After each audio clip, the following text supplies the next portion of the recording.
Hello, hello, hello. We're back. Brandon, did you get into a fight with a cat? Uh, I have another name for that, but yes. No, I'm just kidding. You look like you've been mauled by a bush. You know, I have always showed damage a whole bunch. I think my very first MMA fight, I can't even remember getting hit one time. And then you look at the after picture, like me with my hand raised and everything, and the same spot, I've got like all kinds of marks and bruises on my face. I don't really think I got hit even one time, and I just naturally mark. My head is always like using my head, like I just grind my face into people. But look, my nose and my cheek, it's been a rough couple days for me. You look And I won, believe it or not. you look that way off of like a no-gi jujitsu day though. Like your skin is as fragile. Who uses their head more than me and then just like marks up? Like I just mark up right away, But I feel like you So could be in a leg lock battle and your head would look like that. somehow I'll be posting on the mat and just I don't even get everywhere. it. Oh man. Yeah, so you were getting ready for your fight. What is it, July 5th? What's the date on that? July 9th. July 9th. Okay, what's that in Tucson, Rise of the Prospects? Yeah, Tucson. I'm being brought in for their guy main event, I guess. Is it the main event? it's Yeah, I'm the main event. It's funny. Nico, one of our trainers at Siege, goes, "All right, we're gonna get you a layup fight. We're gonna get you just a tune-up." And now I'm the main event on the against a 6-0 guy, like hometown guy. But you know, at this point, I got to speed it up. So I'm not mad at the matchup at all. Yeah, at this point, I mean, come on, it's ready to go. I mean, it's time to go or time to not go. One or the other on that one. Um, Yeah. Man, yeah, we've got Tracy Cortez just won. Our girl, our girl, our girl. Some of you people out there bet on Gato. Too bad, so sad. Don't do it. Don't bet against our girl Tracy. So, I thought she looked good. Brian was in the corner with us. And that guy, man, let me tell you about that guy. So, me and Eddie Cha are in the corner with Brian Ortega. By the end of the night, we we're calling him Sticky Fingers. Everything he wanted, he got. I have never seen anybody manipulate the UFC the way that he did ever. We got training partners backstage. He would just get passes. He was bringing food. I don't even know where the hell he got food. Like he would just go away. And then he came back at one point with a UFC camera and is just filming everything backstage. I don't know where he got it or whose camera it was. And then next thing you know, he's coming back with like, I think Eddie needed socks and like shoes because he left them at his house because we're in Phoenix. So of course he just didn't bring everything. He's coming back with shoes. He's coming back with socks. He's getting the training partner, Kyle Estrada, like brought up to his seat from the UFC staff, like escorted. Like I don't know anything this guy wanted, this guy got. And it was just hilarious watching him interact.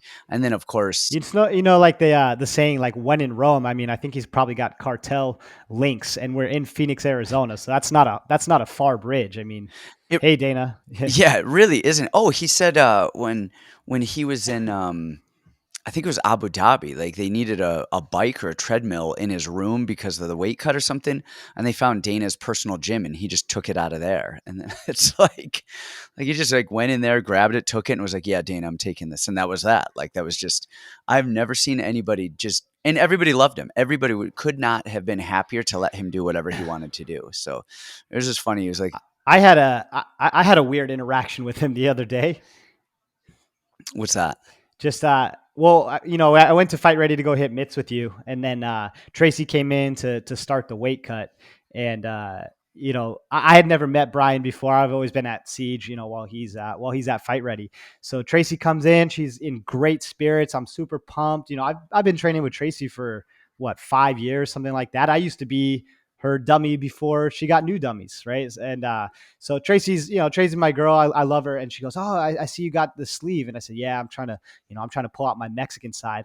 And I'm light skinned. Brian's light skinned. So she goes, "Brian, he's just like you." And he looks at me and he goes, "Hell nah, he ain't like me. Hell nah." I'm like, yo, are we gonna have to fight right now? What's going on here? Like, what just happened? Oh man, well we've got another week of fights. Man, it seems like they keep rolling. And this week, of course, we've got our sponsor from another mother, LaCroix. What flavor are you drinking right now? Well, I actually that's a perfect segue. You have the gift of gab. It's a really cool announcement, guys. We've been working on this for a long time, and when we started the show, they had been our day one supporters. There's actually a new flavor, and it's a MMA bets and breakdowns conjunction. So this one, it's a special flavor. It just came out. It's called guava. Jeez, this light guava Sao Paulo. They made it for us. You know, they wanted a fruity flavor. They know we're both big jujitsu guys in Sao Paulo. You know, it's a major hub of jujitsu. So I'm really, really happy to announce we get $1 off each 6-pack that is sold of the guava Sao Paulo. So go out, get you some.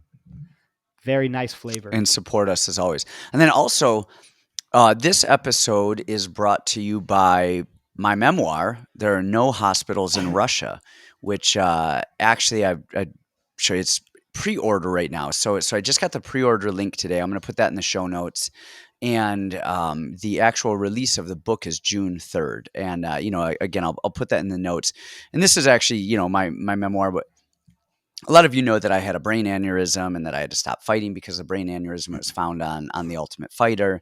But a lot of you probably don't know that, just kind of my upbringing, which is kind of interesting, which I kind of weave into the narrative of the story, where, I was raised in upstate New York, literally in the woods in a trailer with no hot water, no heat, no running water, no electricity, nothing. And we lived there for a few years. I mean, in the winter, in the summer, if we wanted, water, if our neighbors, were home, we'd go use their hose. And then if they weren't home or if we didn't have access to it, we would go back in the beaver pond and fill jugs of water. And then what we would do is we would pour them through T-shirts to filter out most of the dirt and the sediment, and then boil the water and then drink them. It was horrible. It was the worst water ever because it's you could feel the grit in your teeth of the dirt, but sometimes we had to do it. But I kind of weave that narrative in with just being young, growing up, kind of crazy, just wild animals out there, with fighting and with training and having my brain aneurysm and coming back and kind of that. So if you guys would love to read about me and my story and fighting and all that good stuff, check out the show notes. Again, it is there are no hospitals in Russia, and there's a reason why it's titled that, and it's a very actually pretty good reason. So check it out, read the book, and let me know your thoughts. I'm actually super excited to get my hands on that, because I remember you telling me, with all the Russia Ukraine stuff, I remember you bringing back the Putin picture when you met Putin and you hung out with Fedor and Alexander Emelianenko, And Jean-Claude Van and Damme. remember that. We don't care about him. But I remember that time that you told me how bad you hated Ukraine and how they've stolen everything good in this life for you. So it's really interesting to see kind of the story arc finally coming in modern day from this memoir that you have. Yeah. Don't listen to Brandan, you guys. I think Brandon's mad at me because I yelled at him in MMA today, and now you're trying to get me stabbed. So the recourse is a little, the punishment does not fit the crime. So anyway, guys, let's get to our fights this week. We've got, this is a small, there must have been a lot of fall off on this card. There's only 11 fights. We could probably do without ever seeing most of these fights, but we're going to. I think this is one of those cards where hey, we have an ESPN contract and we need to fill fights and we get X amount of millions of dollars. So this is what we're doing. There are some interesting betting fights. And actually the first fight, Nick Maximov and Andrea Petroski, I actually want to see that just from a technical standpoint, because we're both grapplers. We both love the cage wrestling. I think that there's going to be some interesting stuff there. But in terms of most of the fights in entertainment value or give two shits value, there's not too much here that interests me. But there are some good bets on the card. Getting into the first fight of the night, Nick Maximov and Andrea Petroski. Do you want to tell us about these two? These two are grapplers. Maximov is 8-0. What is he? He is 6 feet, 8-0, 24 years old. Petroski is 6 feet, 30 years old. Yeah, give us your thoughts on that. Well, geez, I had been, you and I had talked about this at the gym just a little bit. And it was really interesting. And we're kind of trying to create an angle for Andre Petroski. It's funny. We all kind of go into each of these fights with a little bit of bias, and I think sometimes we try to look for things any which way that we can fit it. I think upon watching film, and I had studied both these guys a lot because I had bet on their last couple fights. So I know them both pretty well, especially Petroski. I know like the back of my hand. I think we are overthinking this one. And I think we're overthinking it pretty badly. At the end of the day, here's the deal. Andre Petroski, he just beat two guys in the UFC. Gilmore was maybe one of the worst guys. I don't know if I want to say in the history of it, but man, he was an old guy with no skills, no takedown defense, who had beaten nothing but cans his entire career, no longer in the UFC. Then he beat Hugh Yaozong, who, man, it's weird. If you guys have been with me, I had been on the Hugh Yaozong train for a while, but not for anything more than, and it was nothing that he was good. It's just that he was getting matchups where other guys were cardio dependent, and they would mess up before Hugh did. But he really showed nothing offensively. And that was the thing that I noticed in Petroski's fight against Hugh is he was getting exhausted in the first round. And we all know the cardio thing is huge. And then he looked great in round 3. But the thing about that fight is Hugh offered nothing offensively, nothing to make Andre Petroski sweat. Brian Battle offered things to make him sweat, defended takedowns, did a lot of things really, really well, put a jab in his face. Aaron Jeffrey hung around long enough and then started popping him with jabs and gave him enough to gas him, to worry him, to make him quit. Hugh and Gilmore were easy pickings for him. I mean, they laid on their back. They didn't do much of anything. So I think this fight's going to be very different. I think it's going to play out exactly as we think it should. Maximov actually pretty decent on the feet. Like, he's not as bad as, maybe myself included, people think that he is. I thought Puna was going to starch him, and I stick to that. Like, I think 9 times out of 10, Puna beats him. I think it was poor game planning. Maybe he got hurt in that fight. A couple things went wrong. But I feel like we've just seen this fight. I think Puna is the better version of Andre Petroski. I think he's a better wrestler. I think he's got much better hands. Just a more well-rounded guy. And he's a southpaw, so that's the same look that Maximov hit. And rewatching that fight, I was actually really impressed with how many times Maximov hit him. A lot of head kicks, a lot of good jabs that kind of surprised Puna.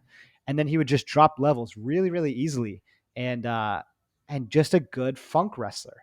And the thing that was really tough about that fight is Puna was going, what do we call that? The butt drag and kind of things that we don't see often in. If you guys know in wrestling, it's a crackdown single, a crackdown double type position, butt drag.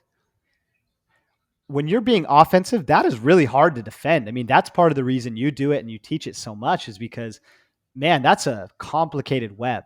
I don't think Petroski defends the same way. Now, the one difference between Puna and Petroski is Petroski is a lot more jiu-jitsu oriented. He's up there, Philly, training with the Daniel Gracie guys.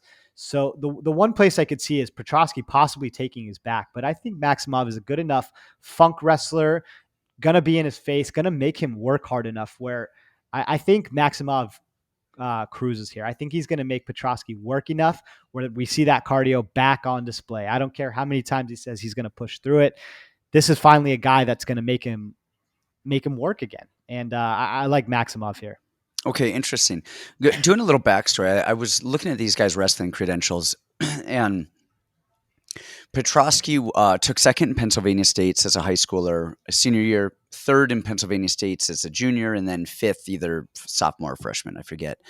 Then he wrestled a couple different colleges and did end up going D1 and ended up making it to the national tournament, but didn't place, didn't do very well there, whatever. On the other side of that, and I didn't realize this when Maximov was fighting Puna. I knew he wrestled in high school and that he was a okay wrestler in high school, but they said his high school wrestling was 137 and I think 37, something around that, in California, which that's a lot of high-level wrestling, even at the high school level there.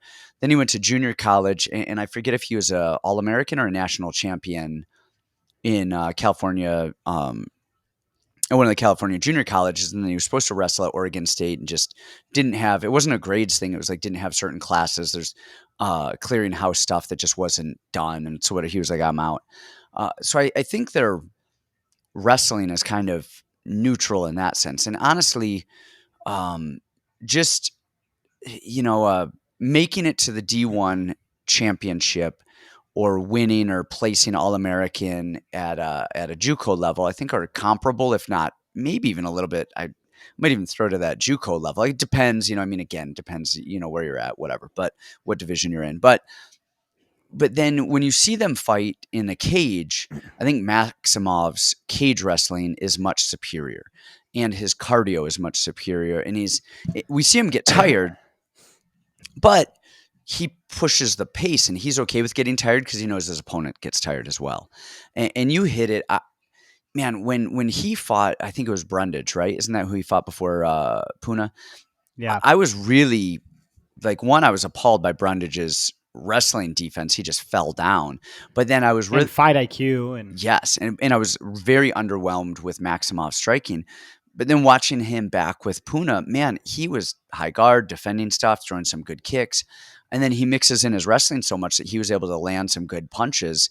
And then, of course, hit the takedowns there. What I like with Petroski, though, is he does have a good wrestling base. He does have a little bit more jiu-jitsu than Puna does. And as a southpaw, he has a heavy left hand. He really does land that left hand well, and he wings it, and he throws it well. I don't know that that's going to be enough to win this fight, but I think, like you said, I think we've seen this with the Puna fight. I think Maximov is going to lose round one. I think Petroski is going to come out, his wrestling, his power, his left hand, and I think he's going to lose round one. And then he's going to fade, and Maximov will just be there and be there and be there. And it really, to me, this is a big one because, first of all, that Puna fight I thought was very close. I thought that could have gone either way. And I think if Puna had cleared the arm one time and come up to the back instead of stayed in front where Maximov could just reshoot and reshoot, he wins the fight. And I don't think Puna gassed as much as I thought Puna was going to gas either in that fight. So I thought his cardio held up a little bit better, but his game plan IQ wasn't as good as I would have liked it. This to me comes down to round two. I think, does Petroski have enough in the tank to win enough of round two before he fades out? And we saw, you know, Battle submit him with a choke as well. I mean, if he gets dead tired, Maximov's jiu-jitsu is good enough to put him away. I think you're right. I think he does. I think Maximov does win this. What's crazy to me, though, is Maximov's like a minus 400, minus 450. And those odds to me on this are absolutely freaking insane. I think Maximov wins it. I think he wins it in cardio. I think these guys are very similar. I think we've seen this with the Puna fight. But I don't think Petroski's cardio is that bad to warrant that type of odds. I do. Do you really? Do you really? Especially with his I skill do. set. See, it's not even that he's that bad. It's that these guys have such similar skill sets that they're going to negate each other a lot. It's not like one of them is some amazing striker or one of them is some amazing grappler. They're very similar in skill set. Petroski has a little bit more power. Maximov has a better cardio tank. But think about the constant wrestling, that same pace that Maximov puts on people, just takedown, stand up, takedown, stand up. That is going to wear on him. And, you know, I think he was saying it was some mental block, retrained the cardio extra in some of his fights. But watch the Aaron Jeffrey fight. It's a bizarre fight because Aaron Jeffrey is the biggest nothing burger ever. Does nothing, but he's just kind of there and then finds a way to win the fight barely.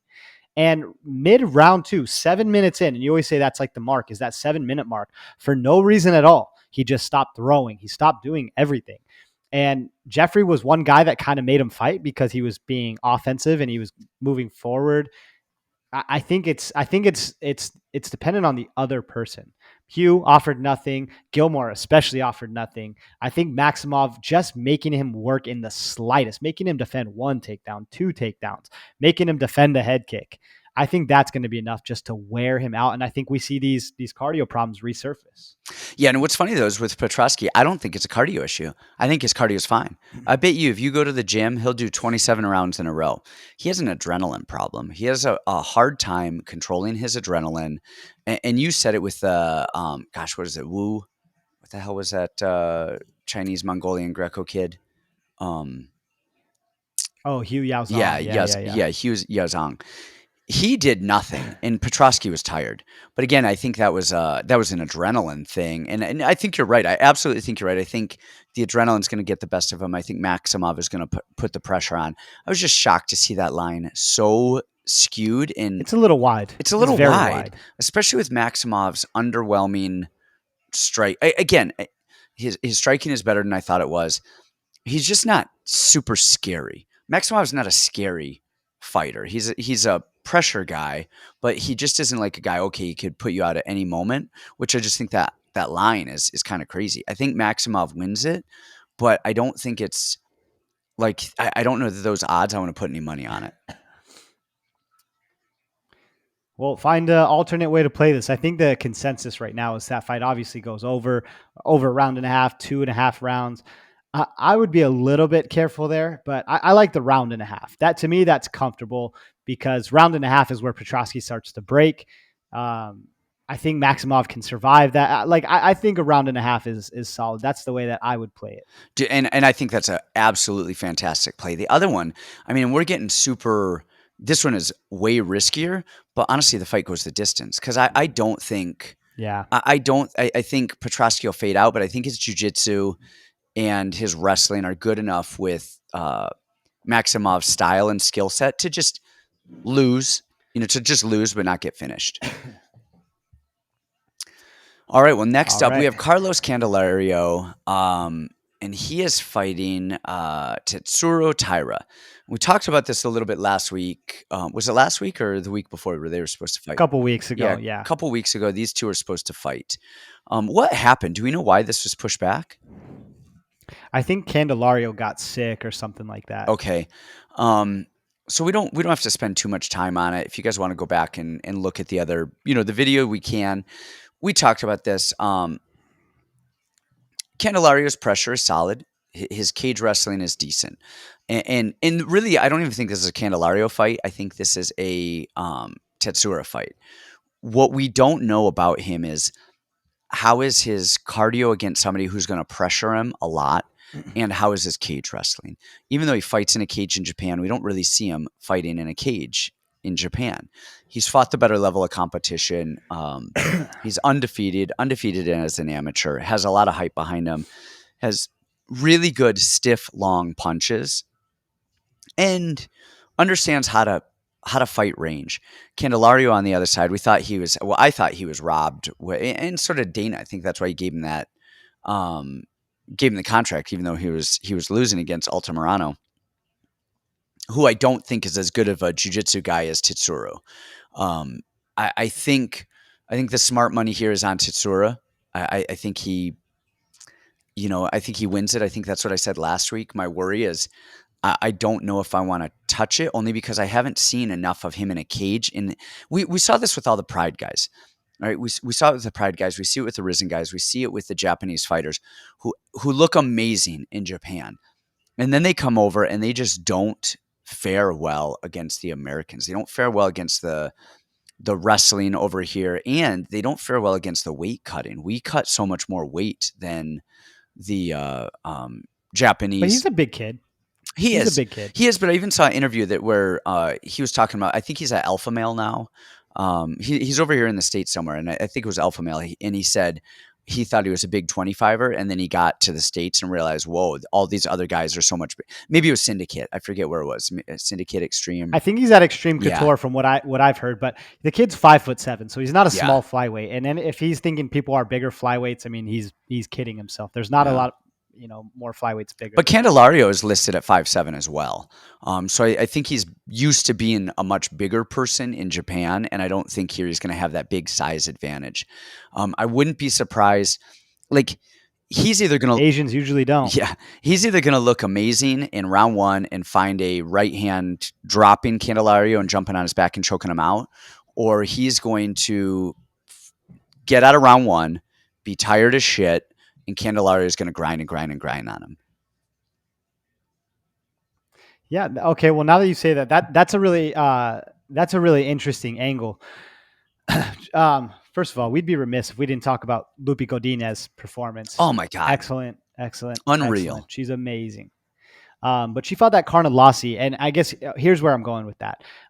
She fought Na Liang in Na Liang's debut fight, and that's when they had all the Chinese fighters. Half of them are not on the roster anymore, but Na Liang could have won that fight a million different ways. 17 different times she had her rocked and she was on top and could have submitted her and done a million things to Carnelossi. But she had the biggest adrenaline dump ever. Now imagine your fight gets booked, you weigh in and it's fight day, and then you get news that's canceled again. So you got all hyped for it to get canceled, and now you got to get all hyped again. I think that's a really interesting angle. And then I do worry about the adrenaline dump. At least Candelario has fought with Contender Series a couple different times. You know, he's had eyes on him. I don't think Candelario is a bad dog pick here. I think Tasturo probably wins. I think I like the over 1.5. I mean, flyweights have the biggest, go to decision percentage. Not even close this year. I think Candelario is tricky enough and good enough at jiu-jitsu to kind of neutralize it. I think that's the play. The 1.5 is what I like. Interesting. I wouldn't touch over or under on this personally. I'm saying me because I think Taira could again 3 minutes in. I mean, we've seen him just shoot and take people's back and just choke them out. Just minute and a half in. So I think it could go there, or it could be a 3-round decision. What I like on this one, I've done actually really well. I've made probably close to $1,000. I'm not a huge bettor. I mean, betting a couple $100 each on these. On 2 live events recently. One of them was Bellator, Justine Kish. And the other one was Gabriel Green with Johan, what's his name? He just fought Lyonnaise or whatever it was. And both of them were almost the exact same thing. You see them, McFarlane, is that who she fought, the Hawaiian girl? Yeah. So McFarlane and Johan both won round one. Johan dropped Green in round one, looked great. But then you saw that they were tired. And going into round two, both of them, Gabe Green and Justine Kish, were like plus 200, plus 220, plus 230. And I slammed the live odds, $200 or $300 each, and I made like $500-$600 each on those. So take a look at that one here, you guys. If this fight gets out of round one, look at, and I bet you anything, Tasturo wins round one. And you're going to see that Candelario is a dog. And if you see Tasturo and he looks like he's fading a little bit, even though he won, slam Candelario after round one. Like that's a solid bet. Again, if Candelario looks tired, okay, don't. But take a look at those, the adrenaline, take a look at their posture, take a look at their breathing. And I think that could be a solid one here. All right. What's up next? I don't know. What do we have? Virna Jandiroba and Angela Hill. Let me hear your thoughts on this. And this is actually, you guys, I'm not saying for you to do this one because I didn't watch film, because usually I don't watch film on the women's fights. And on this one, I watch film on all the freaking women's fights, you guys. So come at me. I actually really like this spot. Let me say this. I know there's a lot of love for Jandiroba this week. And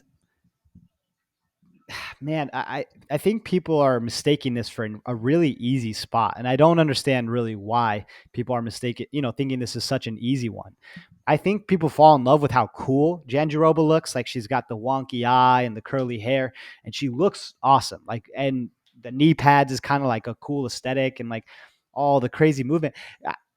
Like she looks cool. Like she looks like a cool fighter, like a pretty cool fighter, and has like really good jiu-jitsu and everything like this, right? I think I don't really know that this fight is going to be that close. I think Angie's the side here, and I think she's by far the side. And here's why I'm coming to this conclusion. So first, Jandiroba's wrestling is not incredible. She does the same, double leg, and then she throws the leg behind and hits the little trip. But Angela Hill's a veteran of the game. She's been in the game a million years. She scoots to the cage. She stands back up. She makes really, really, really good decisions. Actually been really impressed with her grappling, especially in recent fights. And who's that? Lemos, in the Lemos fight. Looked really clean, really good. In the Amanda Ribas fight, Jandiroba got the takedown, did really well in the first round. After that round, she never shot another takedown. She never tried to commit to the grappling. She never did anything. And she got outstruck by Amanda Ribas, who Amanda's not the worst, but she's not really the best. She's a super clunky, awkward striker who walked Virna down the entire fight, the entire rest of the fight on the way to a decision. I think Angie's a good striker. I think she puts a lot of forward pressure. She knows how to win rounds. And unfortunately, she always gets kind of screwed over by the judges in these fights, which does suck. But if Virna doesn't hit the jiu-jitsu that she needs, i.e. the arm bars and let's see, what was the fight that I'm talking about? I think her jiu-jitsu is legitimately very good. I think it's very tight. It is on point. So let me see. She armbarred Kanako Murata and had that girl really, really injured. And then she armbarred Felice Herrig and she got Mallory Martin. If she doesn't get those arm bars that she drops for, now she's on bottom and she's going to spend the rest of the time losing that round. I think Angie Hill is by far the best of those people that she's fought. I think she's got the highest fight IQ, the most experience. I think she's fought the higher level of competition. I think Virna does a lot of things that will beat herself against somebody in the higher level. And I trust Angie to make way better decisions and press her striking. I like Angie. I think this is a great spot for her. See, watching Angie Hill, like you said, especially lately, she's with Justin Flores out there in California working a lot of judo, a lot of wrestling. Justin Flores, really high level judo guy and was a college All-American wrestler. A lot of the guys are there. Patty the Baddie's there. Dom Cruz is there. A lot of these guys are over with Justin Flores out in San Diego. I've been there once. Have you? Yeah, Studio 540. Oh, is that okay? One time. Wasn't that the Mendez brothers where they were at for a while, or am I? No, actually, Keenan Cornelius, this is my 2015-16 jiu-jitsu, but Studio 540 was a really unique place because it was a place where there was no teams. It was just, different instructors from around the area, guest spots, seminars all the time. It was just one place where everybody could go train. And I know friend of the show, OJ, would train there a lot with Dom and everybody. And Justin Flores was teaching judo there, some classes. So I never met him, but I've been to Studio 540 where he was teaching. And I think I passed by him or something, but cool place. Okay. I like it a lot. The thing with Angie Hill is like her grappling's better. It's definitely much better. Her wrestling, defensive. I would say her defensive wrestling. Her offensive wrestling still gives something. Yeah. It's still not great, but her defensive wrestling is good. Was it Ribas? Who was it that she mounted at the end of first round, into the second round? Angie Hill, and it was like, ooh, if there was a little bit more time, she would have really beat her up. I forget, but one of her last fights, and she looks to do what you're saying, all of the right stuff. But then at watching her more closely, I actually don't think she knows what she's doing at all. In the sense of winning a round, like it kind of just seems like she's staring at her opponents and she's just kind of throwing to throw. I don't see any calculation. I see her kind of there. And you want to know who she reminds me of? Is Clay Guida. When Clay Guida was younger, and everybody's like, oh my gosh, he does so much. He's so active. He's so this, he's so that. But he really wasn't. If you actually watch a lot of those fights, he's just jumping up and down and his hair is all over the place. And so you think he's doing a lot. That to me is Angie Hill. She moves a lot. She kind of she has this weird off rhythm stance and in kind of her hands are kind of all over the place and she kind of peppers but I don't think she's actually doing anything. I think the best thing that she does is defend when people shoot on her, when they put her on the cage. She did it with the girl Lupi just fought, Carnelosi. Carnelosi would put her on the fence, and she would turn her and control it. And she's small. She's not very powerful, but she had a very good clinch, very good defensive clinch, understood to get off of the cage. When she gets taken down, she understands how to get back up. Her defense is great when people pressure her. her offense is, I don't really know if she knows what kind of a fighter she is. Is she a striker? Is she a grappler? I think her best attribute is her clinch game, elbows and knees. I don't know if she's going to really want to clinch with Jandiroba. And I think her stand up, I don't know that she could hurt an infant with her punching power. It just does not seem like anybody is bothered by her punching power whatsoever. And I think that Jandiroba, for as basic as her striking is, just that, jab, big meat hook overhand, jab, right hand. I think it's going to be hard enough. Honestly, I think it comes down to just knowing how to win. I think Angie Hill, she's got 11 losses. She's older, she's there, but I don't think she has that innate fight to win. And I think Jandiroba still has that. She is there. She's going to throw heat. She's going to shoot. She's going to put pressure.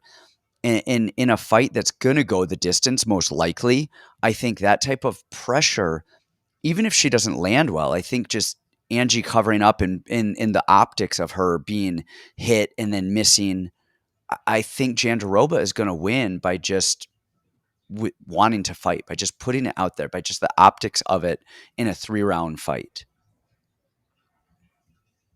I could definitely see this one. I think it's a close fight. I just, oh, pardon me. I've had a cough for a couple weeks now. It's taking my breath away. I'm like trying to like off mic.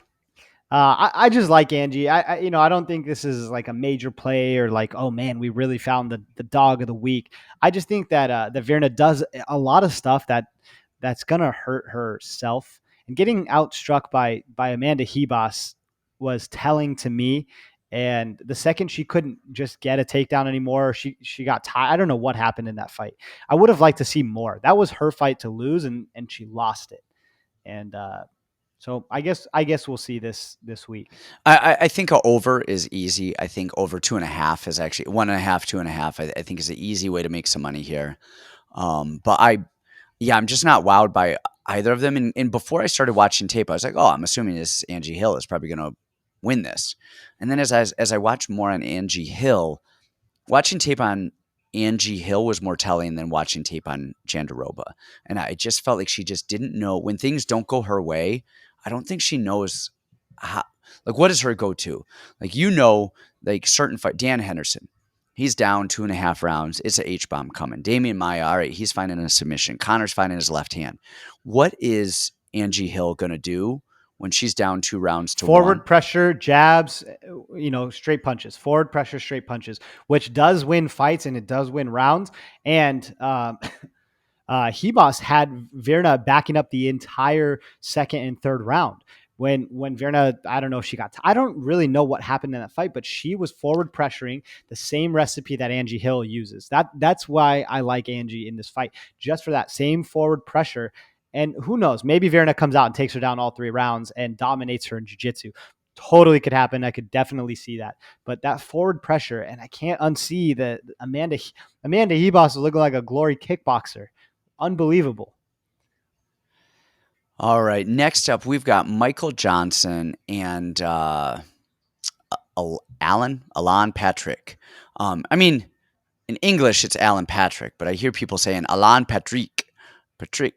I'm like, come on, guys. Like, there's so much effort here. He's French. He's from Brazil.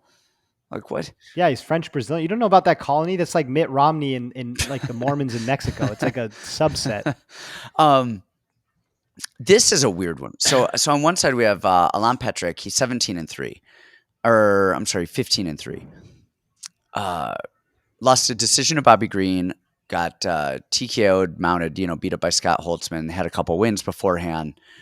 Beat John McDessie back in the day. And I mean, this dude is the epitome of just an athletic guy that just blitzes. He will run at you to take you down. And I didn't say run at you with a takedown or run at you and shoot. I said run at you to take you down, because he doesn't know how to wrestle, but he just like bad football tackles you, like grabs your legs. I mean, just swings wild kicks, swings heaters. Everything is 100%. He doesn't know what a jab is. He doesn't know what a single leg is. He doesn't know what an entrance is. He's like the Michelle Pereira, the poor man's version of Michelle Pereira at 155 pounds. But somehow he's effective. He has got decent cardio, ish. I mean, I'm not saying it's world beater, but he's able to keep that pressure and pace for. You can look at me like I'm crazy all you want, but he will do that for 3 rounds. Even if he's tired, he'll keep going. It's not like he's just gassing and just falling down and just quitting because of his cardio. But No, he literally in his last fight he quit. Like literally, you're wrong. He actually just quit. Was getting the shit kicked out of him, and just said, "Okay, I'm done. I quit." well, We were there for that. that wasn't cardio. That was him getting beat up. But that wasn't his cardio failing and then him like shooting and just pulling guard and taking a TKO. That was him getting his ass I know beat. what you mean. I'm giving you a hard time. I know, but that was really so he's there, and that's my point, is that he's not just going to quit. But I don't know what he's good at. I don't know if he knows what he's good at. It's crazy. Michael Johnson has won maybe 2 of his last 74 fights, and which is amazing to me at how good Michael Johnson is with how many losses. His record is 19-17. He's a Sanford mainstay. He lost his last fight to Clay Guida. He lost to Thiago Moises before that. He lost to Stevie Ray. He lost to Josh Emmett. He beat Artem Lobov, beat Andre Fili by split decision, and then he lost to Darren Elkins, Justin Gaethje, and Khabib. I mean, and then before that, he beat Poirier and lost to a couple. So he is losing, outside of that Stevie Ray fight, to really high-level mainstays. You watch him, he is fast as shit. He's a southpaw. His striking really is good. He's pretty calculated, but man, if you swing on him, he will fire back immediately. What I like that Michael Johnson does in terms of wrestling, we don't see it a lot, is he actually sprawls. He hits a hard sprawl on people versus like right now you see people whizzer, wrist control, and kind of float back to the cage, and then they start wrestling. They start cage wrestling. He just hard sprawls and then comes back up. But then he just has some bad performances. Thiago Moses getting a single leg and just jumping to guard and submitting him rather quickly. I think this is Michael Johnson's fight. I think Michael Johnson could lose another 10 and take this fight, and I would still pick him as a favorite. I would not be – it's not out of the realm of possibility for Allan Patrick to do some weird – I wouldn't be surprised if he Berimbolo Imanari rolls into a heel hook and submits Michael Johnson. I mean, that's like it sounds crazy, but that shit could happen because it's Michael freaking Johnson, who's got 17 losses on his record. I don't think it will happen. Michael Johnson should win. He is the absolute better fighter. But man, Michael Johnson himself is a risky person to bet on. I'm totally with you. I was watching Allan Patrick, and Wait, what? man, Who? I was just thinking, Who are you watching? Patrick, French Patrick. We kind of talked about this last week. The old guard. How did these guys get wins? Allan is not good. He's really not that good. He's a very, very, very athletic, but I mean, look at the new versus the old, right? You look at Mason Jones, who I love Mason Jones. I love his style. Beat the hell out of Allan Patrick so badly he quit, and that's the new guard. Old guard is Allan Patrick, who has no skills, swinging, meat hooks and then diving in with no wrestling to speak. Like everything you said, I think here's the way to play this. I think it's Michael Johnson. And you can do a decent amount. He is the better fighter by far, better camp, better fighter, actually still wants to be in there, wants to show that he can be something. Look at his wins on his record. It's insane. He beat Gleison Tebow, Joe Lozon, Danny Castillo, Tony Ferguson, Dustin Poirier, Caceres, Nam Phan, Dustin Poirier, Barboza, like Andre Fili. Like he's got some great wins on his record. I think he is a very skilled guy. This is his fight to lose. The odds are close enough where you should be able to play this pretty decent. And honestly, the way that I would hedge is by Patrick KO. That's the only way that I can see him losing this fight, because I think he's a 1-round fighter before he starts shooting from even farther, all the way from France is where he'll start shooting from. and that he's going to get picked apart. I mean, he doesn't offer much. The only situation I would even say round one KO is some flying, spinning, crazy back fist that catches Michael Johnson. I can only really see a round one KO for Alan Patrick here. Other than that, I really think it's Michael Johnson's fight to lose. Yeah, I agree. And if we're thinking like Alan Patrick is athletic, he's explosive, but he's 38. And I think his athletics explosive days are much behind him. And Michael Johnson, I think, is more athletic and more explosive and faster and a couple years younger. And like you said, I think he actually still wants to be there. So I'm with you. I like Michael Johnson here. Again, we always say don't bet bad fighters. All right. And I don't think Michael Johnson is a bad fighter, but he's his own worst enemy sometimes. I think he's a good fighter who makes bad decisions, but I think it is a safe bet here unless some wild shit happens. All right. Next up, we have Andrea KGB Lee versus Viviane Araujo. Um, I'll talk on this one first, just because you talked about the last women's, and then I'll let you do two in a row. Or do you want to do two right here? I don't want to throw you two women fight in a row, but if you're ready for it, I'm ready to have you ready. Well, go. Go ahead. Yeah, no, go. Because I'm a little bit on. No.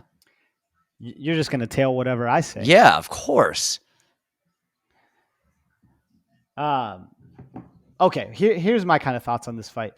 This is a really, really tough fight to call. Viviane Araujo, she's got kind of a recipe for her losses, right? She lost to Katlyn Chookagian by getting outpointed, out cardioed, and she lost to Jessica Eye, which was really kind of close, like really interesting fight. She beat Montana De La Rosa, who's not a good stand-up fighter, and she beat Roxanne Modafferi. We already know that. She did beat Alexis Davis. Andrea Lee has looked phenomenal in her last couple fights. I mean, she beat the hell out of Cynthia Calvillo in an impressive way. I mean, just high volume. The body kicks were the most impressive thing to me. Was those right up the middle. She hurt her bad in the fight. She wore down that cardio, and then she started picking her apart up top. The part that I don't know. She did that to Cynthia Calvillo, who is tiny, tiny, tiny, tiny, and she did that to Antonina Shevchenko, who can't grapple at all. Now, what happens when you get this girl who's super dynamic, has the fastest hands I've seen in the women's division, can wrestle when she chooses to? Uh, Man, this is a tough one for me because what I want to say is like choose the girl who I would think has better cardio, which would be Andrea Lee, to wear her down and pick her apart for the entire fight. But I just don't know with that dynamic Viviane Araujo. She is just so fast. I almost worry that Andrea gets gun shy against her. Now, I think a lot is made about her cardio, but she fought Chook hard for 3 rounds. She's fought a lot of these girls hard for 3 rounds. Does she slow down? Absolutely. She 100% does. But she is always throwing hard. She is always fast, always dynamic. This is a really tough one for me. I think the play is probably over a round and a half or maybe over 2.5 rounds or whatever in this one. But God, logic tells me Andrea wins here. But for some reason, just that dynamic and just like really talented Viviane Araujo gets this one here. I'm tailing you. So I agree because the thing is, you said it. Andrea Lee beat Shevchenko, who can't wrestle, and she was actually doing well standing with her. I mean, it wasn't like it was she's just getting beat up and had to shoot. She found success wrestling, then went right back to it. So it's like the easiest path to victory there. The Calvillo fight, she looked great in. Gosh, was it the Lauren? Who did she fight before that I thought she actually won? Yeah, Lauren Murphy. I thought she actually beat Lauren Murphy there. And then she lost to Roxanne. The thing that she just doesn't have the power, and her striking has gotten way better. Andrea Lee, her striking has gotten way, way, way better. She, for a long time, would go hands up and just almost like piston firing at you, switching stances, blitzing. And I mean, yeah, it was active, but it wasn't like dangerous, and she would get clipped a lot coming in. She stopped doing that a little bit. She actually has a really long reach for a woman. I think it's like 69.5 inches. eh, let me see. I'm going to look right now, just because if you look at their forearms, yeah, it's 69.5. If you look at her forearms, like, oh my gosh, those are disproportionately long compared to her body. And she has a good reach. She has good range. Her head movement is getting better, and she's starting to sit down on her punches. Her offensive wrestling is not bad, but it's decent, and she scrambles well. Her jiu-jitsu is decent. Her biggest key is her cardio. It's a cardio. She is a cardio machine. And on the other side, Araujo, Viviane, whatever, she fades. But we watched her against Chookagian, and she was fine there until they got into this grappling exchange, and then she got up and was just not the same fighter. It was like that took her soul, and that was a very short-lived grappling exchange. And so I was like, oh man, cardio, cardio, cardio. But then I think you said this as well. When you look at her other fights, she slows down, but she is not some cardio horrible, garbage can. We saw what I actually liked in the Modafferi fight is she beat Modafferi's ass for 2 rounds. She basically tired herself out beating Modafferi. Modafferi wouldn't die and then just came on strong in that last round. But what she did is as Modafferi came on, she shot and she took her down. She wasn't standing with her. And I thought that showed such good fight IQ. In that, I think it was the third round as well. She got taken down, just kind of just being off balance. Modafferi timed a really good takedown, and man, she got right. Not only did she get to her feet, she got to her feet. Modafferi took her back standing, and she ran to the cage. Didn't try and keep it standing out in the open. Ran to the cage.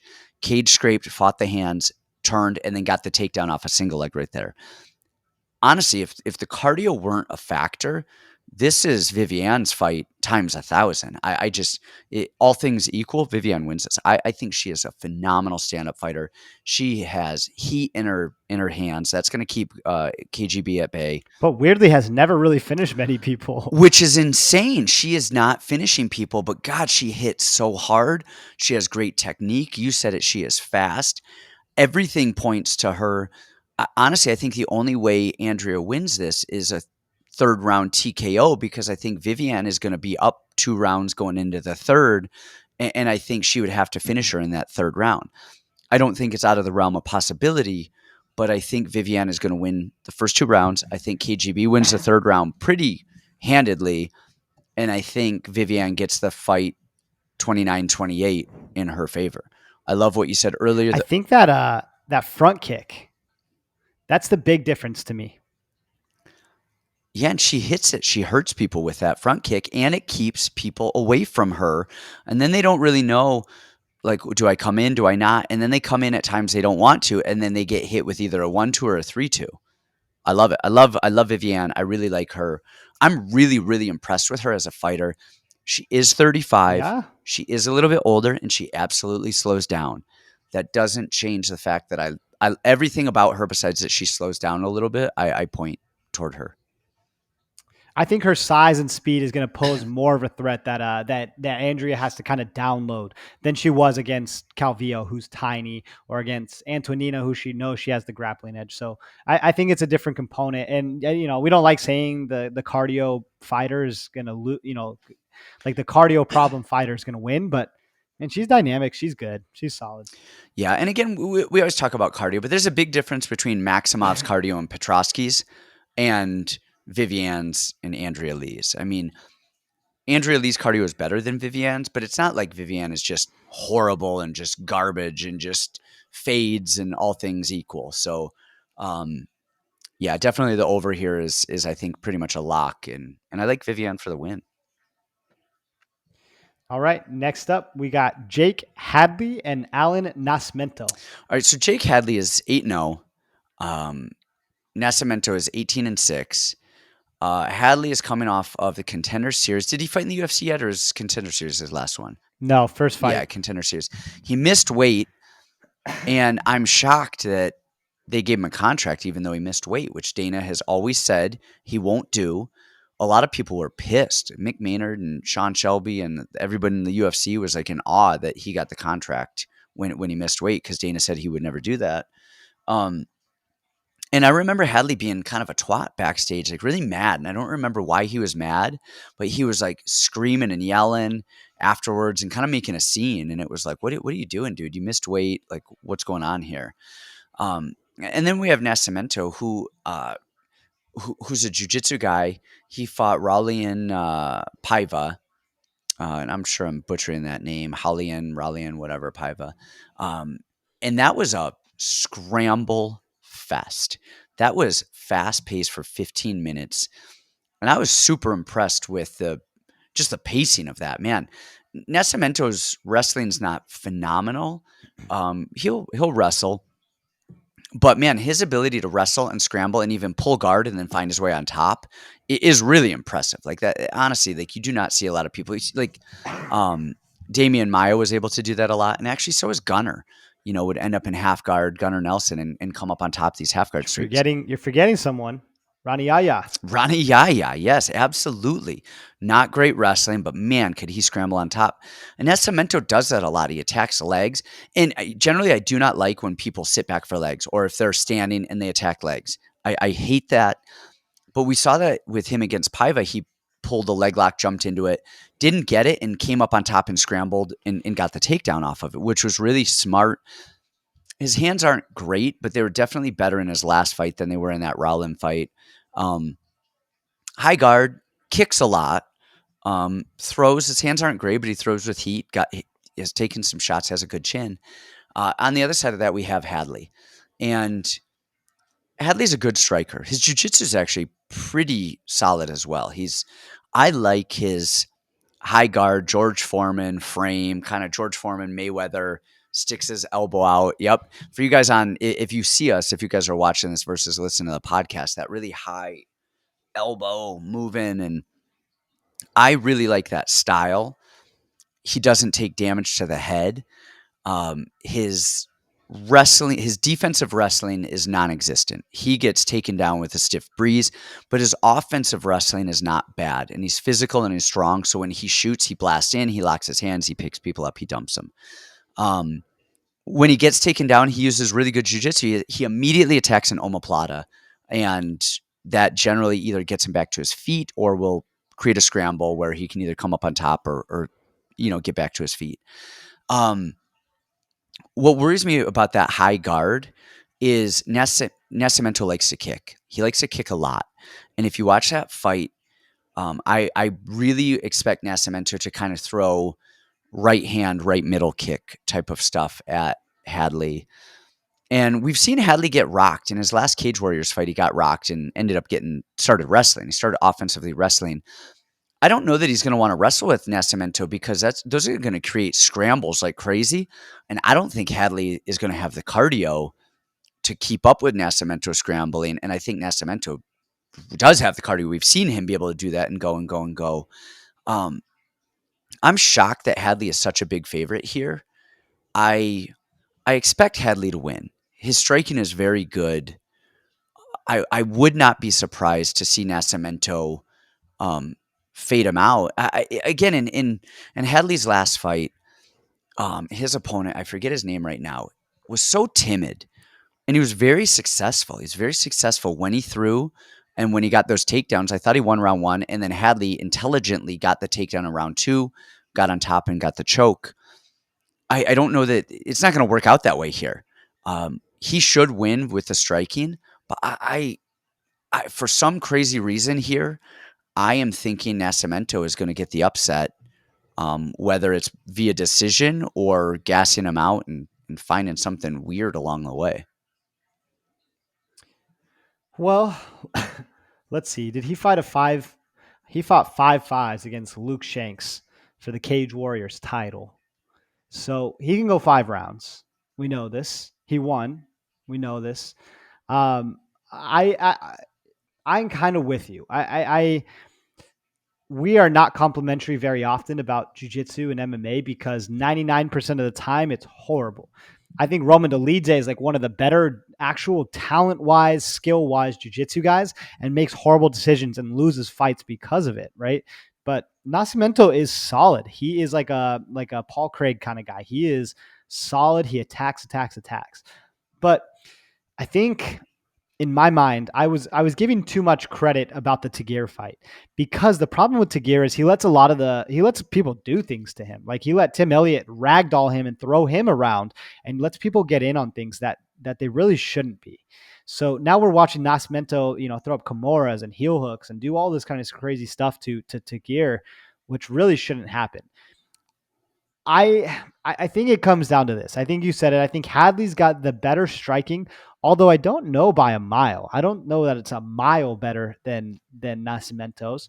Um, Offensive wrestling, I like you said, I would give to Hadley, but defensive wrestling was really poor. I wanted to see Nascimento. I didn't get to go to the Paiva fight, but he never really offensively wrestled Tagir. And obviously, why would you? You're going against a Dagestani just from a mental block. You're not going to try to take him down. You're going to wait till he takes you down, work your game.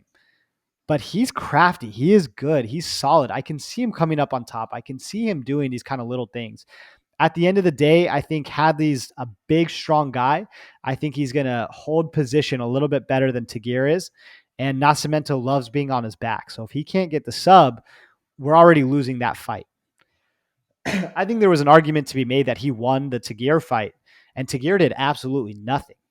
I think if Hadley does the bare minimum, has a little bit more success on the feet, I think he wins this one. But I wouldn't be the most confident in this fight. I think it's I think it's a lot. It's a pretty close fight, and we may not see it play out that way. Hadley can go through and just dominate him, but just from a capping perspective or a skills perspective, Nascimento has a tricky style for Hadley, because the thing that Hadley is the best at, and that the way that he wins a lot of his fights, is also the thing that Nascimento is the best at. So who wins and how, and the little edges in this fight are going to be strength, hips, maybe even some luck. Do we end up in a better position than, wherever? So I like Hadley here. Not by a mile, but I like Hadley here. Yeah, exactly. I mean, that's the fight. The one other thing though that I didn't really mention is that when we see Nascimento fight Tagir's technical jiu-jitsu is not as good as Nascimento's. I mean, throwing just pure jiu-jitsu. Whereas Hadley is really adept. He's a very adept jiu-jitsu grappler. So I think a lot of Nascimento's pure jiu-jitsu is going to be negated. It comes down to who can scramble and who can get on top more. I think that's what this fight comes down to. It's who is on top more, who shoots first. Because neither of these guys are great defensive wrestlers, and they're both adequate at offensive wrestling. And I think that's what it comes down to is offensive wrestling, who goes first. Like I said, Hadley should win this, but it would not shock me to see Nascimento get the upset. All right, what do we got next? Frank the Crank Camacho, and Manuel Torres. Let me hear your thoughts. All right.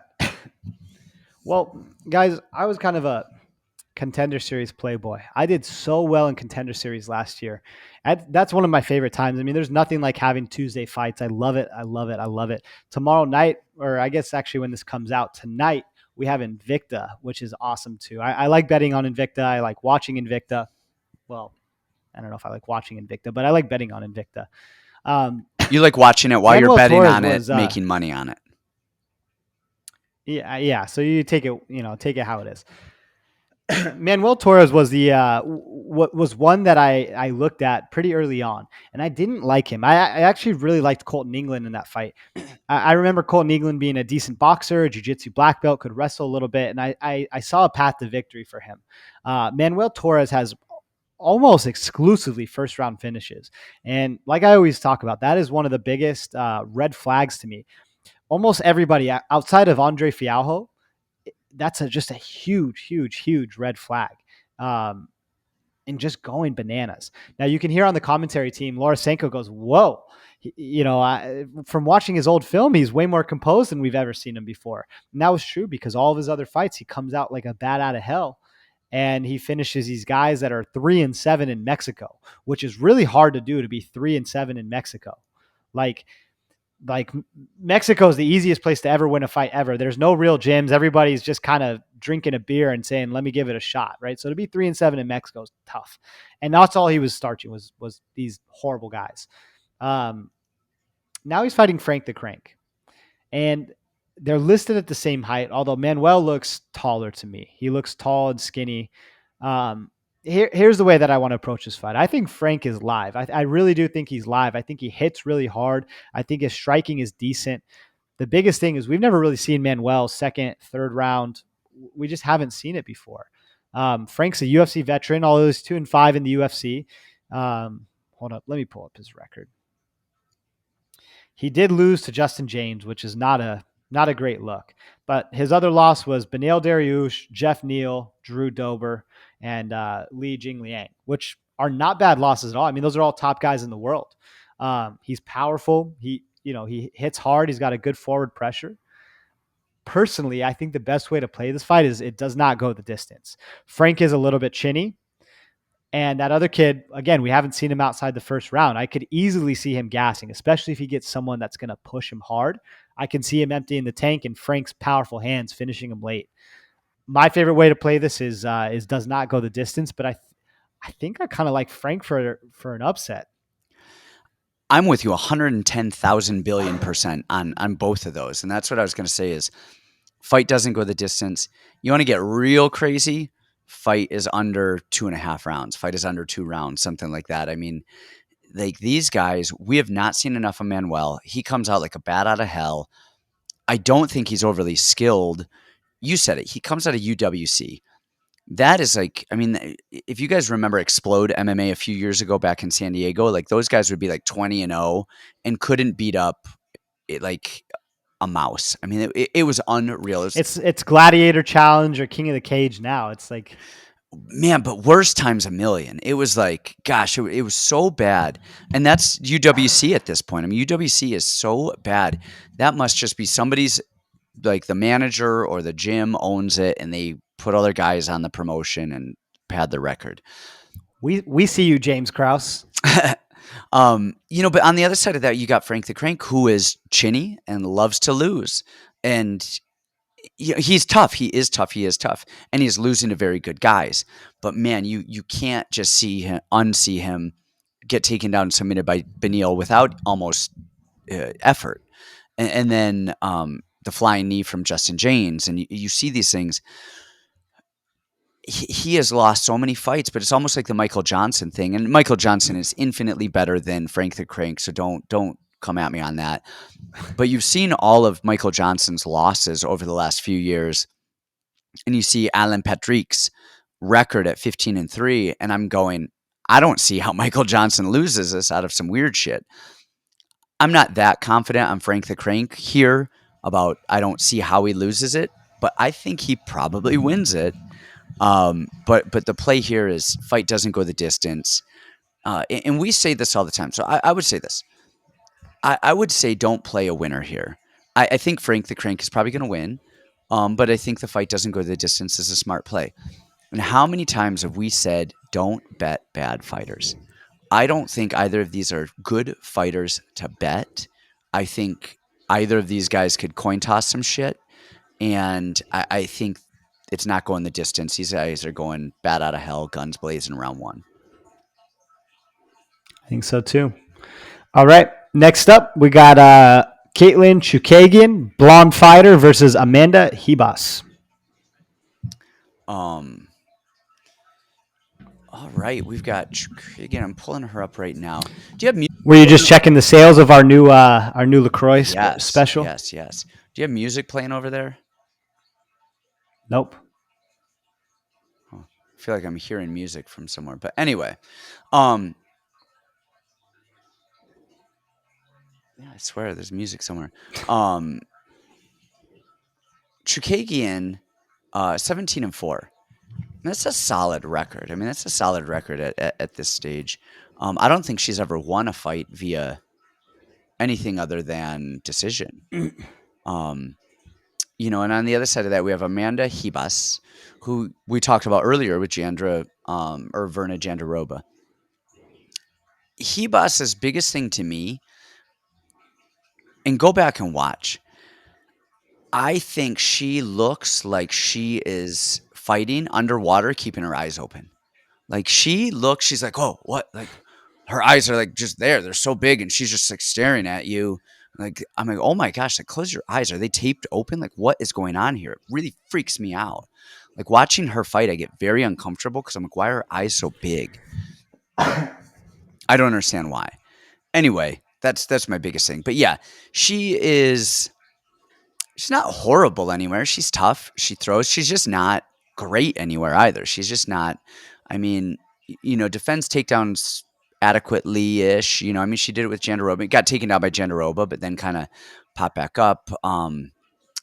It's just she has this weird, wild hands. Like, her head is there, and she's kind of moving. It's this weird off rhythm, and her hands are kind of all over the place. But I don't really like know that she doesn't have this great power. She doesn't have this great output. She doesn't have this great technique.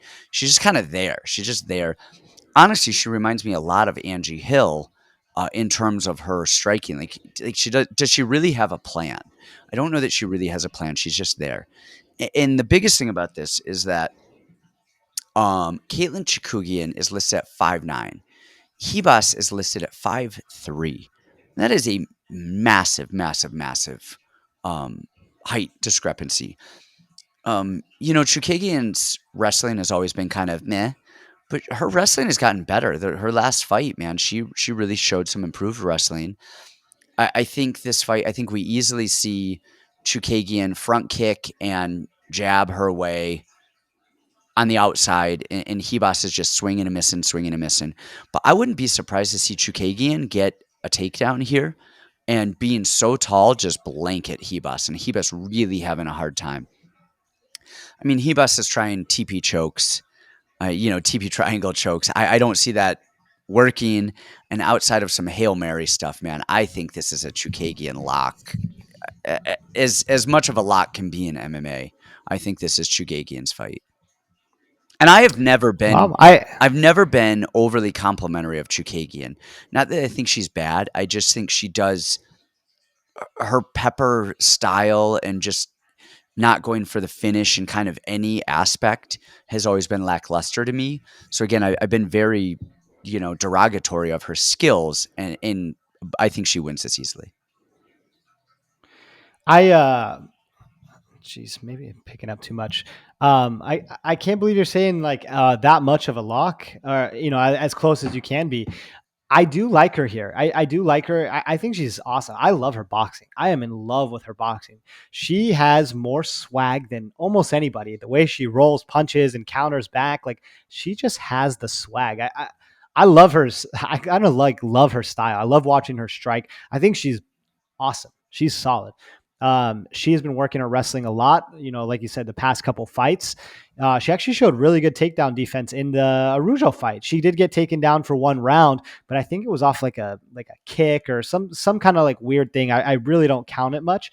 But then Araujo shot a really strong blast double, and she did perfect. Pulled up on the hands, put her butt on the cage, and she defended really, really well.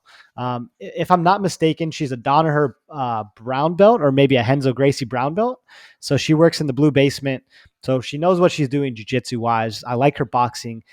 I do really, really like her here. I think this is a great spot for her to shine against Ribas, who, like you said, she's a little bit – she is tough and she is game. She's in there. Now, would it shock me if Ribas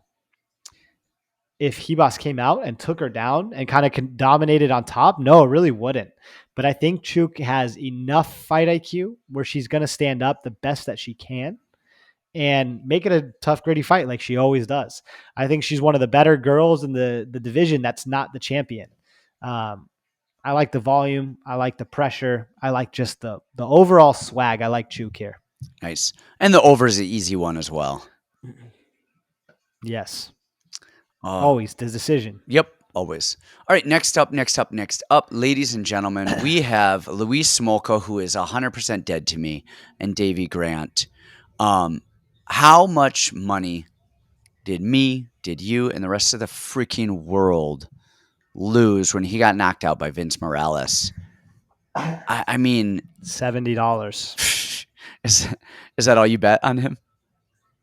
She just, No, I probably had a comma. I don't know. yeah, right. I mean, and to see that, oh, I don't know if I can ever look at Smolka again, let alone pick him. But does that mean you're going Davy Grant? No explanation, nothing else past that? Yeah, I thought you were talking, but yeah, I just Oh, I guess it is my turn. Okay. I didn't study this one too much. Um, I think just because he lost the last fight doesn't mean we need to jump ship and abandon. I mean, if we did that for every fight, guys, like there's a guy in our group drives me nuts. I love him to death, but drives me nuts because there'll be some world champion boxer and he'll be like, well, in 2011 he lost an arm wrestling match to and just make a case for whoever he's just deciding to make the case for or against, and it drives me insane. Um, I think you can only focus on the matchup at hand. Let's focus on the skills, the matchup at hand. That's all you can do. Um, Smolka's chinny. He always has been chinny. That is a Smolka fight. Davy Grant hits like a horse. Um, I'm really sad. I need to go back and watch the Yanez fight. I didn't get to tape this one, like I said, at all, really. I need to watch the Yanez Davy Grant fight. I know it was a great fight. I heard it was a close fight, but Yanez pretty much, won the fight decisively, is from what I've heard. Having a close fight with Yanez, who I do rate as a very good striker, very methodical and very intelligent striker.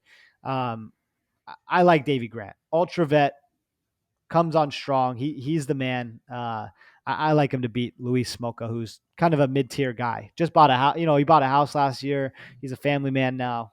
Just got KO'd in front of everybody. Davy Grant. yeah. I mean, the thing is that Smolka has not won against good opponents. He lost to Vince Morales.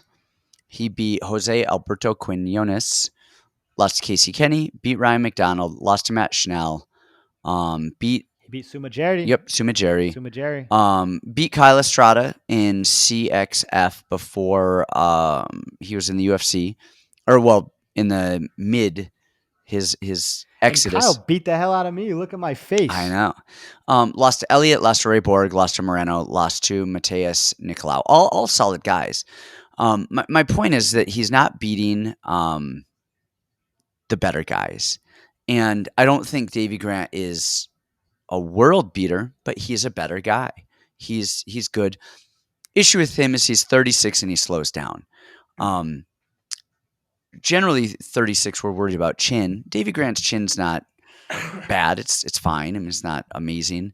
But he definitely slows down. But man, even when he slows down, he does this like weird gassing thing, but then we'll just throw these big heaters that keep people at bay. And even when he's hurt, it's almost like he's most dangerous when he's hurt. His body work is great. He has beautiful hook. I wish he wouldn't spin as much and throw as much dynamic wild shit because that's what gasses him out. Outside of like Davy Grant clinching and shooting or slipping and coming up and Smolka just jumping into a guillotine, I see Davy Grant for the win here. Whether it's just, and it probably won't go the distance. Yeah, I don't think so either. I think somebody's got to go. Smolka's a good striker. He could definitely catch Davy Grant. And Smolka's also very chinny, and Davy Grant hits like a truck, so could easily go the other way too. But you also look at a lot of Davy Grants. It's all a lot of decisions, at least the last couple fights. Yes. Yeah, I guess it's not. I'm just. But Luis Smolka has not got two won knockouts. or lost. He has not had a fight go to a decision since 2017. His last 1, 2, 3, 4, 5, 6, 7, 8, 9 fights have been finished within the distance. So you're going with Davy Grant. It's probably a pretty solid. It's either kill or be killed. The fight's not going the distance, folks. Good one. All right. We're making our way. I like these short cards. This makes for I know it day. does. It does. Man, this is another one. This whole card is filled with these fights. Ryan Spann, Ian Cutelaba. I think I'm up to start. Ryan Spann, man, he's not. He's not bad. He And that's He's dead to me. is he? Why from I the will never oh bet the him Anthony again. Smith debacle? Is that why? Yes. Oh, that was brutal. The fight IQ of a rock. Um, he does. First of all, he's huge. He's like the biggest, 205 the world has ever seen. It's unreal. Um, him against Devin Clark, I was like, who? Why is one of these guys a welterweight and the other one's a heavyweight? But I mean, he's gotten better about his cardio and conditioning. Where he used to come out there and blitz and just go balls out. I don't know that he's actually gotten better about his conditioning, but he's gotten better about his workload, and he kind of is there, and he stalks, and he waits, and he doesn't do as much. My issue with Ryan Spann is he a wrestler or is he a striker? Because he hurts people with striking. He takes people down, which gasses him out, or he gets submitted. I'm like, what the hell are you doing? Like he just doesn't really know what to do. And then on the other side, you have Ian Cutelaba, who's faster, a little bit more dynamic, and just so freaking reckless that he would just he like wants to run into stuff to almost prove how tough he is. And I think I think Spann is the overall better. I mean, it's hard to say. It's like I can't even finish that sentence. I cannot finish the sentence and say Spann is the better fighter after watching the Anthony Smith thing where he just like I don't know, just takes him down and gets triangled a second later and just doesn't even try to do anything. Um, I think this fight is not going the distance. Um, but even that, I'm not touching it. I'm not touching it. I'm not touching it. Spann has heavy hands. He's got a good right hand. He has got a good left hook. He's got good offensive wrestling. When people shoot in, he immediately attacks that guillotine. Um, when he doesn't get that guillotine, he gets back up. But God, he gasses so hard, and he just makes such bad decisions. And for as much as I think he actually knows jujitsu, he gets caught in a lot of jujitsu as well. And then Cutelaba as well. He's fast. He moves well. He does so much of the quote unquote right stuff, and then just gets blitzed into dumb shit on his hands. It's like Ryan Spann gets thrown into dumb submissions, and Ian Cutelaba is like, "Let me headbutt your hand and see how tough I am." Um, I don't know. I'm not touching this. Do you have a read on this? Because I don't even know which way to go. I don't even care. I don't want to touch it. I uh I think you're giving Ewan a hard time here. I can't remember. It was a few weeks ago. I said, hey, this guy just doesn't know how to fight yet. Oh, it was Lacerda, and everybody gave me a hard time. And I said he just doesn't know how to fight yet. He lost to Figueiredo, Walmart Figueiredo, as everybody calls him. But I said he's just so young, he doesn't know how to fight. And I think what's really interesting about Cutelaba is we're actually seeing the opposite. His fights with Magomed Ankalaev and these earlier fights, he didn't know how to fight. He was completely reckless. He wanted to show how tough he was and how he's from Moldova and all this kind of stuff. Watch the Devin Clark fight. He fought a great fight. He actually learned how to conserve his energy. He learned where his spots were for the takedowns. He had amazing trips. He's a really, really solid wrestler. I mean, he's a really good wrestler. I really think he is. I mean, Devin Clark's a D1 wrestler, and he was ragdolling him and taking him down every which way that he could, going to the mount, elbowing his soul. He almost finished him in that first round, and I thought he was going to empty the tank and be dead tired, but he fought two more rounds perfectly. Um, I think we're seeing with him, he's maturing as a fighter, and he's learning how to fight and how to fight smart. Now, my biggest worry is those Ryan Spann hands. He throws so reckless, but they're just long, powerful punches. I like Cutelaba here. I like him to drown Ryan Spann. And I think a good hedge by, Ryan Spann, first round KO. I think that's a really good hedge. I like the guy who wrestles and puts better pressure and does have heavy hands himself. Great ground and pound over the guy that, God, what a wild card. And that Anthony Smith fight was horrible. That was one of the worst picks that you and I made. I think I talked you into Ryan Spann, and boy, was that off. Boy, was that off. Just so Yeah. I like Cutelaba here. I think he's going to cruise to a fairly easy win, but I'm going to hedge it with round 1 KO for Ryan Spann. My issue with Cutelaba is he's too willing to just trade, where you don't want to do that with the guys that he's willing to trade with. Like a Devin Clark is not a guy who's really scary standing. Jacoby is, he fought Jacoby. I don't You know, know. I don't know. I mean, he throws fast and stuff, but Clark is not he's not a scary guy that, where I feel like Cutelaba is going to just exchange and get clipped by dumb shit, or Ryan Spann is going to offensively wrestle and gas himself out and then get caught in dumb shit. And that's why I said it earlier. Don't bet on bad fighters. And at this point, I can't tell if either of them is good enough yet. Cutelaba is going to be, if he wins this and he shows a little bit more maturity here and a little bit more tempered movements, he could grow into a better fighter. I'm not sure he's there yet. I'm not sure he's a good fighter yet. And I don't want to bet on him or tell other people to bet on him or against him, because I don't know that I can trust either of these guys to not.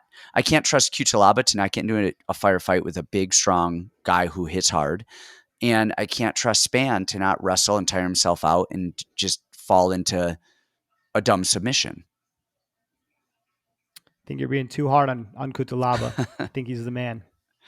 Cutelaba. So I think we have our main event. We are up. This is you. Start. Let me hear your thoughts. We've got Alexander Rakic and Jan Blachowicz. Jan Blachowicz is 28-9. He's like 107. What is he? He's 39. And he's coming off a loss of Glover Teixeira. But before that, man, he beat Izzy, Dominic Reyes, Corey Anderson, Jacare, and Luke Rockhold. Lost to Thiago Santos, and then just has a stretch. Manua, Krylov, Cannonier. I mean, really, really solid resume. And then on the other side, we have Rakic, who's 14-2, 30 years old. Outside of his Ozdemir loss, I mean, he's got Thiago Santos, Anthony Smith, Manua, Devin Clark. The list goes on. Tell us your thoughts on this now that people kind of have a little bit of background. Man, I'm the worst with like taping the main events because I don't bet them, and like especially ones like this, they don't really interest me much. And I start from bottom to top, so I always get to the freaking main event last as we're like scrambling to jump on here. Man, Jan looked horrible in his last fight. He just looked horrible in his last fight. But Rakic is just such a toss-up. You never really know what you're going to get with that guy. I mean, he was so timid, didn't throw anything. And I wouldn't have a problem with that if he's like, okay, I did enough to win. I like guys who just kind of do enough to win. I think it's a cool thing, right? You just do whatever it takes to win. I love that. But then he's like celebrating a belt promotion and going nuts after the win. I was like, come on. Like, who is this guy? Rakic is young. He can wrestle. He's a powerhouse. Jan is very old. Didn't look great in his last fight. And we were pumping Jan up like, oh man, this is his big showcase. But I don't know. I don't have much to say about this one. I tend to go with the guy who's 30 as opposed to 39. I tend to go with the guy who's got a pretty clear game plan. I mean, he just watched Glover just drown Jan. And he can wrestle. He's explosive. He's dynamic. I would tend to go with Rakic here, but let me kick it to you. Okay, I think Rakic has the stuff that we like. He's young, he's fast, he's athletic, and he's actually good everywhere. I mean, he's not great, but I like him. I like Rakic as a fighter. I loved what he did with Anthony Smith. I love what he did with Thiago Santos. Just took them out of their game, just mauled them both. Honestly, really impressive performances. Jan, like you said, I thought Błachowicz was going to murder Glover Teixeira. I thought his wrestling was good enough. I think, and I thought he was going to starch him standing, and that was that. I think we're being too hard on Blachowicz. I think we're looking at his last fight, and he looked bad. And now we go, okay, was that age or was that just a bad fight? And you're fighting Glover, and Glover has beaten so many guys running up to him. Let me see really quickly because I want to look at Glover's. Let's see. Records 32, 33, and 7. He beat Blachowicz, Santos, Anthony Smith, Krylov, Cutelaba, Carl Robertson before he got a title shot. And honestly, that is probably the easiest path to victory to a title fight any person's ever had in any division. And not to say that it's easy to do all of that, but if you compare that to Charles Oliveira's title run, leading up to it, or like Max Holloway, I mean, come on, that's just bananas. But I almost think that Blachowicz just overestimated his own wrestling and underestimated Glover's wrestling. Um, Rakic, I think, shoots fast. He's explosive, but I don't know that he has a cage wrestling that Glover has, and I don't know that he has the control or the jiu-jitsu that Glover has. The thing that worries me about him standing is that he does this really long. He's orthodox fighter, and he leads that left hand out there long. He right hand's glued to his face, left hand is really long, kind of pause with it out there. But man, Blachowicz loves them body kicks. And if he does that traditional stance his traditional stance, I think he's going to get eaten up by leg kicks, and I think he's going to get eaten up by middle kicks early. And then that's going to have to force him to change his game plan. And we know that Blachowicz can wrestle. We saw him wrestle Izzy with ease. And honestly, I thought he kind of outstruck Izzy just because I think Izzy was so concerned with that takedown. And I think Blachowicz's striking is actually really good. He's got a good hook. He's got good power in his hands. His clinch is good. I think it really comes down to speed and age. I think Blachowicz did so well leading up right before that Glover fight. I mean, he dismantled Dominic Reyes. He dismantled him, who is young and he's fast. He dismantled Izzy, who is young and who is fast. He had a very bad performance against Glover, but I think stylistically, a lot of people are going to have a really bad performance against Glover. And I think we're being hard on him. I think Blachowicz gets the win. I think over any round you want is probably a safe bet. Over 1.5, 2.5, 3.5, it's a main event. I think it's probably going to go into the later rounds, fourth, fifth round. So I think if you want to play it safe, you pull some overs. But I think Yan gets the win here. All right. I think that does it. That's another one in the books. And you know what? I thought we were going to have a quick night at the office. It's been an hour and a half on an 11 fight card. Man. And what's funny, if it was an 18 fight card, it'd be an hour and a half. If it was a 4 fight card, Yeah. we'd talk for an hour and a half. We'd fill the air with some stuff. Well, again, you guys, please remember to like and subscribe and share our channel with everybody you know, your friends, your family, your children. Put our podcast on your children's iPods and phones, because everybody should be listening to us. Again, check out my book, There Are No Hospitals in Russia. Pre-order it now. It comes out June 3rd. It is in the link is in the show notes. And as always, drink LaCroix. It's better than what else you're drinking right now. Alrighty, guys. Thanks so much.